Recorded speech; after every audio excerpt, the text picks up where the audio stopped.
Ross Palumbo joins us live now with more. Well, Calvin and Nicole, breaking right now. Protests once again resuming today right in front of the White House. But now, take a look at this. An 8-foot-high fence has been put up at the beginning of the park, effectively keeping these protesters 2 blocks away from the White House. And I want you to look through the fence there. The U.S. Park Police, much fewer of them today, and they clearly look more calm because this fence is up. Out here again, hundreds upon hundreds of protesters are gathering. I want to give you a look down H Street here, just so you can get an idea of the size of this. This is stretching down for several blocks. At this point, once again, protesters are completely peaceful. They are yelling at police. You can hear them behind me right now yelling, "No justice, no peace." And this is the scene that was out here yesterday as the authorities smashed through those lines. No justice, no peace. Peaceful protesters kneeling and raising their hands until police began suddenly shoving and hitting them, striking this Australian news crew as they were live on the air. Oh, Whoa! Then tear gas and rubber bullets, all while the president was simultaneously claiming to be an ally. And an ally of all peaceful protesters. The crowd cleared to make way for the president's photo op in front of nearby historic St. John's Episcopal Church. Is that your Bible?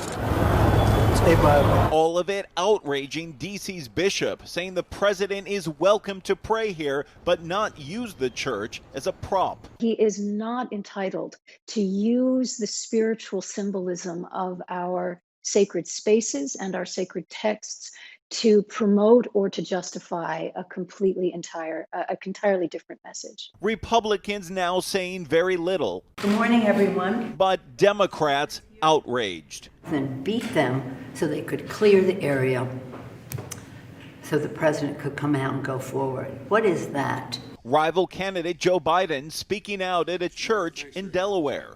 When peaceful protesters dispersed in order for a president from the doorstep of the people's house, the White House, using tear gas and flash grenades in order to stage a photo op in one of the most historic churches in the country, or at least in Washington, D.C.